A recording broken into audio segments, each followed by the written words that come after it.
How much do you owe on that Jeep? Oh, that's another problem. I think right now we're at like 39. That is a lot. Did Kelly Blue Book give a number back yet? They did. Wow, 14. 2024 Audi A5, brown interior, like you said. Yeah. Has 22,000 miles on it, and you owe about 47,000 on the car. Yeah. I just filed bankruptcy, and I don't know if that's something that would affect my loan. So today we got another fun one, a staple on this channel. We're going to be taking a look at people's horrendous car deals. Pretty straightforward and not too surprising if you watch this channel a lot. I have a ton of examples to go over today. I also have comments from you guys from previous videos, so if you want to be featured on a future video, leave in the comments down below. But let's not waste any more time, we'll just jump into the clips. This is how much I paid for my 2023 Dodge Challenger GT. Okay, so the original starting price for this car was $30,000. However, before this car, I had a 2024 Jeep Wagoneer S. Okay, so the original MSRP for that car was $67,000 and they only gave me $42,000, leaving $25,000 out of my pocket. So obviously I didn't have $25,000 in cash.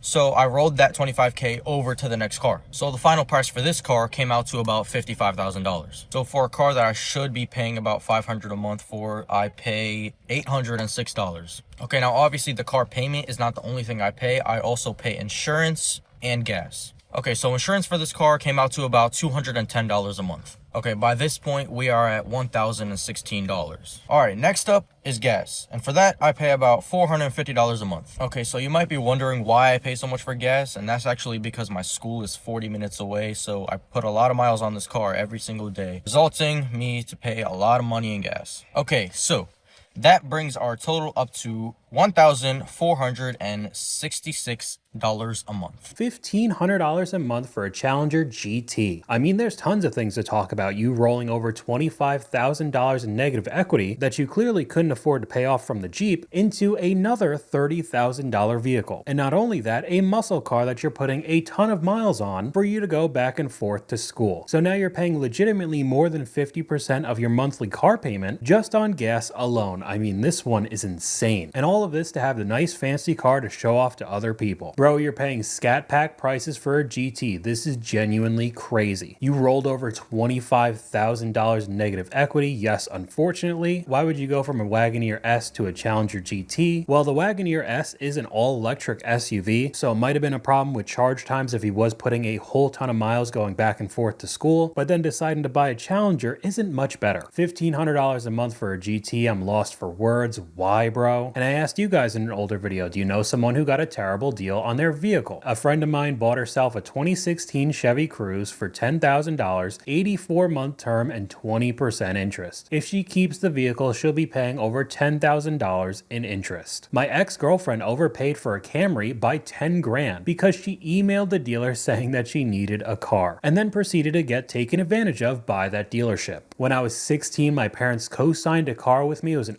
07 Mazda 6, $9,000 with, again, 20% interest rate. My parents had bad credit, so we went to one of those places where they let us buy a car with no down payment or credit check, aka a buy here, pay here. I made a couple dedicated videos on this channel talking about buy here, pay here's. It's a very easy way to guarantee yourself getting a bad deal. I did 5 years ago when I was 18 with no credit score, got a $20,000 2011 Chevy truck with an almost 24% interest rate. I don't know what I was thinking. But let's just move on to some more horrendous clips. I'm looking to trade in my truck, hopefully get into something else. Trying to get into something pretty cheap, trying to stay at like $200 a month for payment. Okay, sweet man. What are you driving right now? I'm looking to trade in a 2012 Ram 2500. Is it diesel? No, it's a gas. What trim is that? It's a Bighorn. Cool, dude. Those are sweet trucks. How long you had it for? Bought it probably the end of 2024. Making some questionable financial decisions, so I'm a little upside down still. Okay. You already know you're upside down. Do you know how upside down you are? Like 17,000. Shoot, man. How much do you owe total? Like 23,000 still. Okay, that's not terrible. Is it in pretty good shape? Yeah, I mean, the body has a couple dings. The interior has a couple rips. It's got 144,000 miles. Okay. Kind of expected. Yeah, that's nothing we haven't seen before. Is it cloth or leather on the inside? It's leather. Nice. I could almost guarantee you that a few rips and tears from a 2012 leather interior probably looks like it got decimated, along with still owing $23,000 on that same 2012. But you're trying to move into something else that costs only $200 a month? All I could really say is good luck. Going over to the comment section, that's not terrible. The guy still owes 23 grand on a 2012. 520 to 530, so that's pretty decent. Yeah, that's something. Of course the dealers are going to say these bad credit scores are fine. They still want a sale at the end of the day. If a $200 a month payment is a stretch, you can't afford the vehicle right now, you need a beater and need to teach financing in school. We got another comment here. As a retired 45-year mechanic, I can guarantee you that 99% of these poor vehicles are getting no maintenance, or at least proper maintenance. If they really can't afford the car or truck, do you really think the oil's being changed? And if you think the dealer changes all of them when they get taken back, you're a fool. Because a lot of these cars that people are buying are repossessed and pretty beat down. I mean, we can move on to the next clip with somebody buying a used vehicle with a whole host of issues. The car that they gave me, it had so many problems as far as the warranty. It wouldn't fix any of it. And then, like, I came back to them a month later about an issue that I identified initially, and they wouldn't. They wouldn't budge, yeah. Is a little bit intense. They're predatory when it comes to lending. What kind of vehicle you bought? It was a 2016 Chevy Traverse. How many miles? I know it was 100 and something. No way. Mm-hmm. They lend you $22,000 on it. I don't know how they're still in business. I really don't know. Anyway, someone had told me about them. I didn't know. They will give anyone a loan for a reason, right? They will, if you're over hardcore. A Chevy Traverse with 100-something mile maximum, you should be borrowing $10,000 on it, right? And they do 22. And then they changed my paperwork after the fact. Like, no way. As I was signing and everything, he said, hold on one second, and he went switched up. After I got home and I saw everything, I'm like, no way. They play that kind of game? Yeah, I thought they're a franchise. I thought they're more upfront. No? So it sounds like this woman got rinsed by one of these dealerships. It doesn't matter if they're a franchise or not. And going over to the comments, somebody asked if it was CarMax. The creator replied saying no, but that's a pretty good transition into the next clip. So if your credit score is 530 or below, this seems to be the perfect car for you. It's at CarMax, and they pretty much approve everybody with their loans because they got a bank in-house. They do in-house financing. But as you can see, if your credit score is around that 500 mark, they're gonna hit you with that 22.95% APR. So $771 a month for this 2020 7-year-old Dodge Charger. You guys are laughing, but people sign for that every day. And that's basically what this entire video is talking about. 23% means you'll never pay it off. And as an ex-CarMax employee, it gets worse. I've seen 28%. I have a trade-in. I'm looking at your Denali. You have a 2026 Denali? I have a bunch of 2026 Denalis out there. Are you looking at the Acadia? Denali Yukon. It's an XL. It's a black one. Black XL. Okay. I just want you to tell me the cash difference on it. I've got a Cybertruck. I can send you the VIN on it. I got title in hand. It's a clean piece. It's only got 20,000 miles on it. You can just shoot me a number on that, and I'll swing on by tomorrow, and I'll pick up my Yukon and get it all signed up. What's up with this dirty Carfax? Dirty Carfax? Yeah. What do you mean?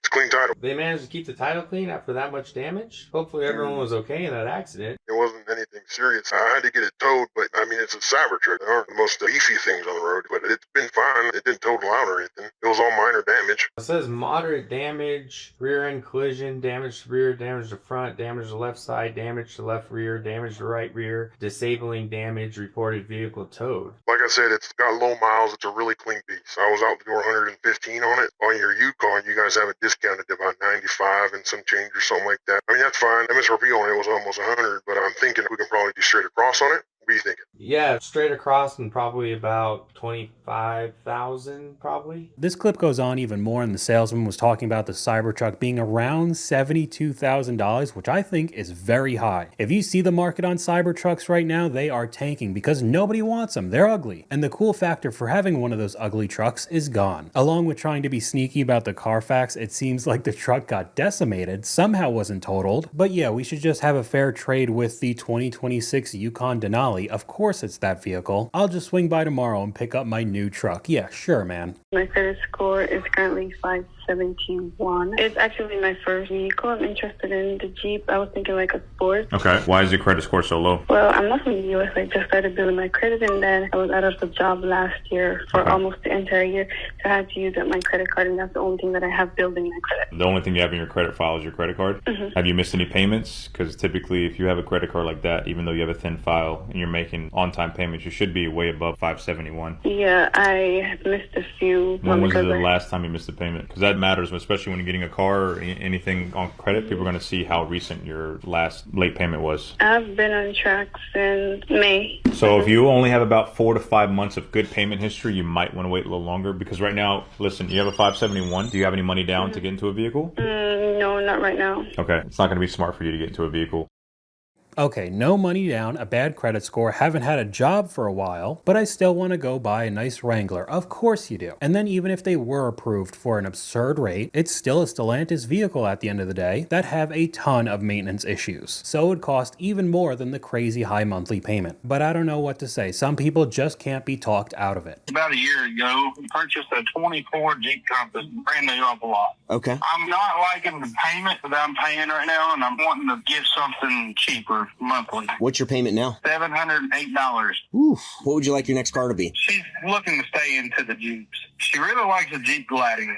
Got it. Did we do an appraisal on your car yet? He sent me the thing, and I just completed it. Okay, perfect. How much do you owe on that Jeep? Oh, that's another problem. I think right now we're at like 39. That is a lot. Did Kelly Blue Book give a number back yet? They did. Wow, 14. Yeah. I'm sure I can get more for it than what Kelly's offering there, but man, are you sure on that payoff at 39? Yeah, I just looked at it yesterday. Here's the thing. Even if I was at 20, I mean, that would put you with 19 grand in negative equity. That's really hard to roll over into something. And we could just go straight over to the comment section. Why does everyone who has a Jeep Compass always in so much debt? Because you bought a wildly overpriced SUV, brand new of course, and the secondhand market is almost non-existent. I mean 14 grand. And this video goes on a bit longer than what I showed, and you find out the loan has a 27% interest rate. This is where we're at, bought in 2022 when the used car market was atrocious. Now I'm about $20,000 negative equity in my Yukon Denali. Weird, the exact same SUV the Cybertruck guy was trying to buy. It's like some people are addicted to losing money. So what's going on? Why are you doing this to yourself? But why you have 46 to 47 inquiries on your credit report? Why are you running dealers? I'm letting everybody run it up. Oh, you're letting everybody run it up? Unfortunately. So what is it? Is it a flag? We're just running it up? Yeah, I don't need to. I'm trying to see where I could get. Majority of the dealers are like, we can't afford you for nothing. Oh, we can't afford you for nothing. And I was able to get you approved after 47 inquiries, for a beautiful 2025 Nissan Versa. But what is wrong? Why you don't want to get that car? Can you believe? Okay, so small cars. That's really what it is. So you rather stay with no car than having a small car, at least to build up the credit, and then some, so that way you could be able to get the big boy car you want? Everybody said that. Charles, I had two cars before. I had a 2025 freaking Export just recently. Then I just had a Jeep.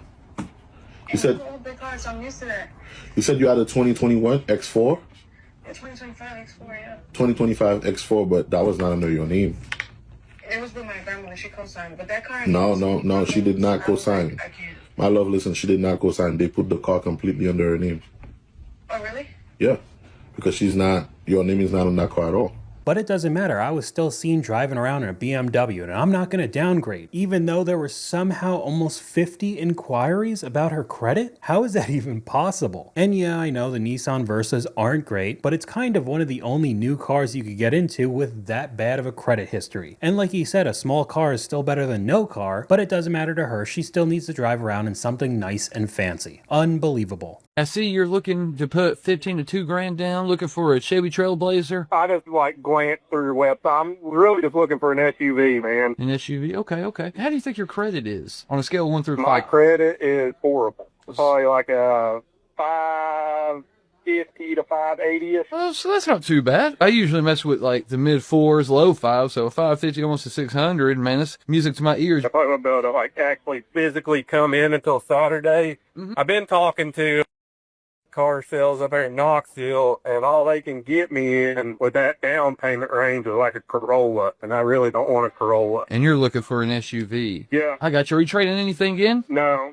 Not trading nothing in. I got you. All right, my friend. What time Saturday are you off? I'm off all day. I'm there as early as you want me there. And like the salesman said, music to my ears. My whole thing is to get people into terrible deals with horrible credit. And I absolutely need to get an SUV. I'm not getting a Corolla, which would have been a good decision. I'm going to go for a Chevy SUV that's got a ton of problems and will depreciate like crazy. What could possibly go wrong? We got another comment from you guys here. Getting an inheritance and then telling a dealership about your inheritance, then saying you need to treat yourself with said inheritance when you're in debt and have horrible credit. Because unfortunately, we've seen a few clips like that on this channel, but we can move over to the next one with that same type of mentality.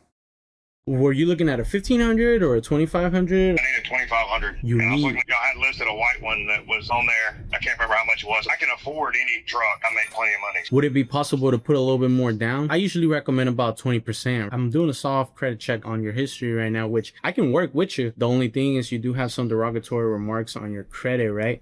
How much is the truck that you're looking at? I don't remember. It's either 50 or 60. If you were to put 20% down, we're looking at about maybe 8 to 10K. Is that something that you would be able to do? Not right off the bat. I make good money, but I don't have that much stock back right now. Yeah, it is a substantial amount, I will say. It costs to be the boss, you know what I mean? What kind of payment range were you looking to be around on that truck? Under $2,000 a month. I guess really it just comes down to getting you into it. I'm trying to find somebody that can get me into a truck because I had an incident happen that cost me to be basically in county jail for a year. Now a lot of my money's going back for lawsuits and stuff because it was a wrongful deal. And so it totally screwed my credit up. Understood. Okay, so first off, maybe you should get all that jail stuff squared away before you decide to buy a $50,000 or $60,000 truck. But I'm not going to do that either. I'm going to say that I could afford any kind of truck. I make plenty of money. However, I don't have enough for even the down payment, let alone just paying for it in cash. I mean, what else am I really supposed to say? Everyone wants to drive around in the newest, nicest vehicle, making it look like they're a high roller. They're the big boss, even though they have absolutely no business in doing so. Now, this next one's a little bit of a tangent compared to the rest of the clips in this video, but if this ends up actually happening in the future, I feel like all modern cars will end up being a really bad deal because the secondhand market will basically be non-existent. Your next new car may be watching your every move and deciding on its own whether you're allowed to drive or not. Now, this is not science fiction. Back in 2021, Congress passed the Infrastructure Investment and Jobs Act, which included a mandate requiring all new cars to have driver monitoring systems capable of detecting impaired drivers.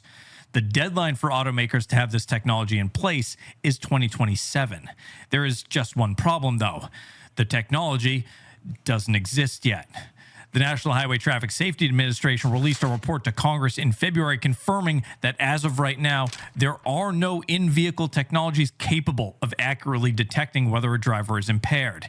And here's where it gets a little more concerning, because even if a system achieved a 99.9% accuracy rate, it would still produce millions of false positives every year, meaning completely sober drivers could be locked out of their own vehicles.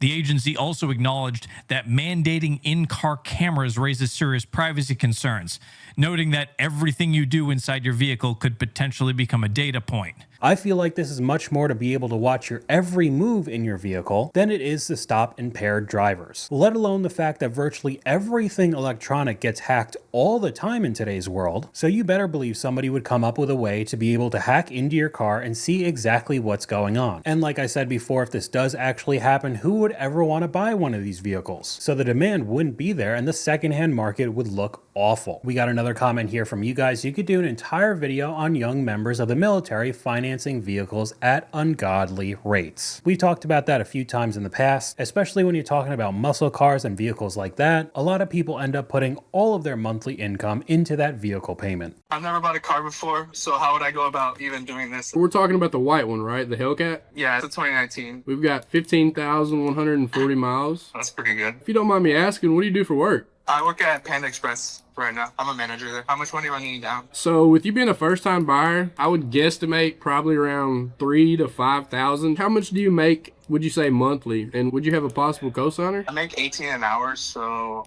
I don't really track my monthly, but I think that's like a little bit under 3,000 a month. I think my mom could co-sign, but I'm not really sure. I don't really know her credit, to be honest. Perfect. Try to drag your mom into this terrible situation. $18 at Panda Express and you want a Hellcat. Of course you do. Some of the comments under this video aren't much better. Got a Mustang working at Little Caesars making $8.25 an hour. Great choice. Just bought a 2022 Hellcat Red Eye. My credit was $817. I paid $3,000 down and $1,744 a month for my car note. I would do it again. I've already talked about this before. Once you start getting into that price range of car, at least in my opinion, if you can't pay for it all up front in cash, you can't afford it. Imagine working at Panda and thinking you need a Hellcat. Priorities are all screwed. But let's move on to another comment from you guys. My cousin's wife won $10,000 on a scratch off a while back. It was a Friday night, so they had to wait until Monday to cash it. They went shopping all weekend, maxing out cards and cleaning out savings. Monday morning, they went to the lotto office and learned something new. That car loan that she co-signed for her sister a few years back, well, her sister defaulted. Long story short, the state took it all. And that's why you don't co-sign for anyone.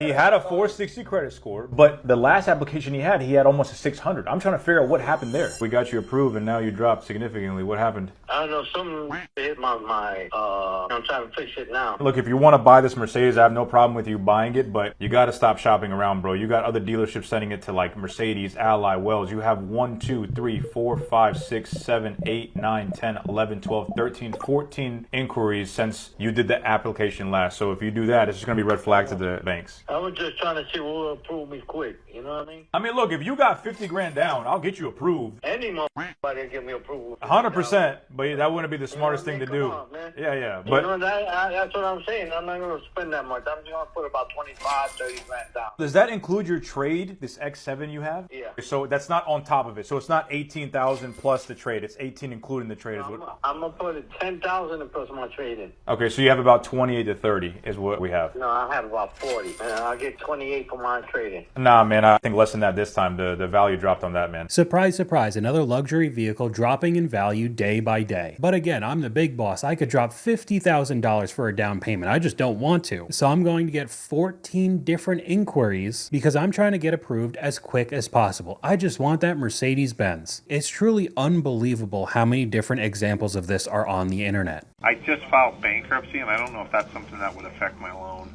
Crump Breeze Motors, this is Bam. How can I help you? Hi, I was calling. I'm looking at wanting to get a new vehicle, but I just filed bankruptcy, and I don't know if that's something that would affect my loan. Bankruptcy, huh? When did this happen? It was just about 2 weeks ago. So we might still be in the range where, it hasn't hit anything too much. We can, take a look at it. What are you looking to purchase? I was looking to see about maybe if I qualify for a new truck or semi-new. Alright, so I just declared bankruptcy. I want to see if I get another loan on a brand new truck. I'm just not sure if it would affect my loan rate. Really? And then the salesman's not any better. Maybe you could get a deal done real quick before your credit absolutely tanks. They'll do legitimately anything just to make a sale. What in the world makes people think that if they have to file bankruptcy, they could afford to add more debt? Makes no sense at all. Because there are so many people who treat bankruptcy like a get out of jail free card. I'm just going to hit the button reset and everything's going to be completely fine. No changes with how they deal with finance or virtually anything, and then they just go straight back into a whole bunch of debt. I'm stupid with my money, but I want to buy a new truck. I'm bankrupt, meaning all my money's gone, and I want to buy a new truck. Oh, man. Got a Scat Pack 2017 that I was looking at trading to. It wasn't the best deal at all. I owed about $33,000 left on it. I've been paying $1,100 for the last 3 years. How many miles does your Scat Pack have? You're 17. Like 113. I was looking at you guys, the 2020 Dodge Charger Hellcat. Oh, yeah. So I'm just trying to upgrade a little bit. I know it's probably going to be a lot of negative equity. I just don't know how that's going to work, because I probably got about $3,000 to put down. Probably trade-in amount, not even looking at it, it's going to be, what, from 12 to 16,000? Yeah. Let's say I say 13, just to make numbers easy. You have 20,000 negative equity. Do you know if you purchased GAP when you got the vehicle? I did. God forbid something happens to your vehicle, that pretty much leaves you with no negative equity. It's like kind of wanting something unfortunate to happen for something fortunate to happen, if that makes sense. Okay, so we got a couple things to go over. First, we got yet another person wanting to upgrade their vehicle, even though they're already paying $1,100 a month for this thing. I want the faster, better model, even though I only have $2,000 to put down. And then, because there's so much negative equity, the salesman is basically telling him to commit fraud. He's basically saying, without saying it, you should crash it and total it so the gap insurance would be able to cover the negative equity. Nice. And I can almost guarantee, with how brutal insurance companies are in today's world, if that legitimately happened, they would use this video to say that it was fraud. They'll do absolutely anything to not pay out their customers. Going over to the comments, bros speedrunning generational debt. 3 years, that's already $39,000 plus another $33,000. This is the kind of guy you'll see on social media flexing his car and calling everyone broke, while the whole time he's in generational debt. Basically, he's telling him to go crash the car to get the car he wants so he won't be negative. I don't know how that's not allowed. These clips are just brutal. I bought this car like last Friday. The sale price is $60,000. $60,000 for a 2020 C300? Yeah. Retail, he said, was $39,000. How many miles are on it? 60,000 miles on it. Nah, sister. Is that the price after the finance charge and everything? There's no way they charge you $60,000 for a 2020 C300. The sale price, total cost of your purchase, credit including your down. I didn't put anything down. $60,318. And the total of payment is $59,000. You're looking at your finance contract, right? I saw that you have 11.6%. So that's not what you bought it for. That's the truth in lending form. What was the total price of the bill of sale? I don't know where to look for that. Can you resend it again so I can check it? So you bought the car for $42,763, which honestly is outrageous for a 2020, because those go for $17,000 all the way up to $22,000. I don't know how they got you at $42,000. And at the end of the day, it's not $42,000, it's $60,000 after the loan, just to be able to ride around in a 6-year-old C-Class. It's not even an AMG either. And then actually, just like the last clip, going over to the comments, all I heard was she had gap insurance, I see a solution. Everybody apparently loves talking about committing fraud on social media. Again, what could go wrong? Your real name is definitely not tied to any of these social media accounts. You're completely anonymous, sure. I know you guys are probably curious to see what happens when you go to the dealership and you're a 500 score. Let me show you. So you guys let me know if you see that 29.99%, 72 months, $476 a month. And as you can see on the top, this is a 2020 Hyundai Elantra. Yes, it is signed because I sell cars. This is the exact car that we're moving forward with. This one has 37,000 miles on it. So many people question my scenarios when I make my videos and try to explain that, you know, if your score's in the 500s, low fives, your interest rate is going to be over 25%. The reason I say that is because it's true, and I just showed you guys the proof. Why would someone willingly pay that much interest? $33,000 for an Elantra is wicked. And of course, they're not going to say anything about it. You want a car and they want a commission check, even though you're getting raked over the coals for an Elantra. Wait, you want us to do what? Cover the payoff and I can jump on another car, if possible. Okay, so you want us to cover your 21 payments plus your buyout, so which is $47,000. Right, so it's a 2024 Audi A5, 22,000 miles. You owe about $47,000 on the car. Correct. Okay, and what do you want to go into? A RAV4. A RAV4. Because of the baby, you know. Because you have a baby. Okay. All right, so 2024 Audi A5, brown interior, like you said. Yeah. Has 22,000 miles on it, and you owe about $47,000 on the car. Yeah, no accidents. No accident, clean Carfax. And you want to go into a RAV4. And that's legitimately all he needs to do. Just repeat that over and over again. The guy's buying a $100,000 RAV4, 2024 Audi A5 with brown interior too, for $47,000 with an image of somebody crying laughing. I mean, some of these scenarios are so ridiculous that I honestly hope that they're scripted. But we can move on to the next clip that definitely does not seem scripted at all. I bought a car last week from a Facebook Marketplace dealership, and I already know you guys are going to be like, why would you buy it from a Facebook Marketplace dealership? I can't afford a real car right now. So I bought it from a Facebook Marketplace dealership. And when I went and tested out the car, it was fine. And I asked him if it would pass inspection because it didn't have the inspection sticker on it. And he said, yes, it would. I drove 1 mile down the road, 1 mile down the damn road. Tell me why the check engine light turned on. So I messaged him immediately, literally pulled over to the side and messaged him. and I was like, hey, the check engine light turned on. I'm gonna get it inspected to let you know what it actually is, like, so they can figure out what the code is. But I just wanted to let you know.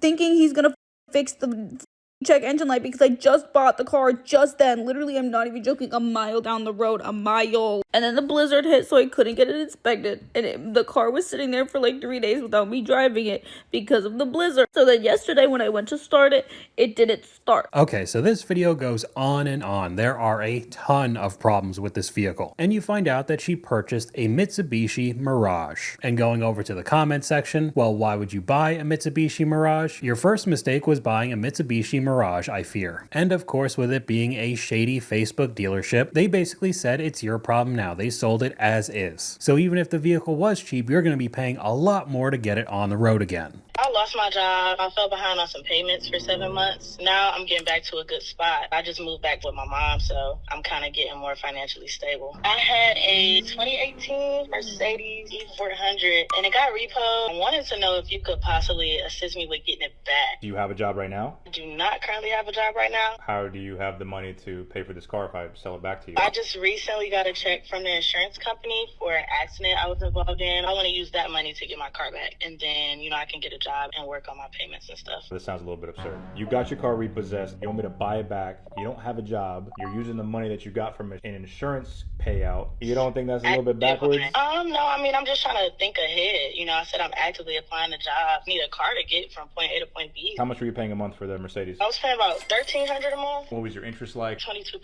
What's your credit score right now? It was a 560, but since I'm working on, building up, it's like a 590 right now. How much money do you have down? Zero. But I absolutely need to have a car for my potential job in the future, and it apparently could only be that E-Class Mercedes. Now this clip is longer as well, and basically he says that he can't help her, and she ends up getting all mad and frustrated and hangs up on him. A 2018 E400 Benz with 22% interest rate is crazy. Out of curiosity, I looked up what you could get an E400 for, and it's really not that expensive of a car, making that car payment sound bonkers. I mean, looking it up right now, I'm seeing them at around $24,000, $25,000. There's another one as low as $16,000, but still, it doesn't matter to some people. All they want is the badge on the front and back of the car. So that's all I got for you guys today. Let me know what you guys think in the comments down below. YouTube thinks you'll like this video popping up on screen right now, but hopefully you guys enjoyed this video. If you did, please leave a like, and I'll talk to you guys later.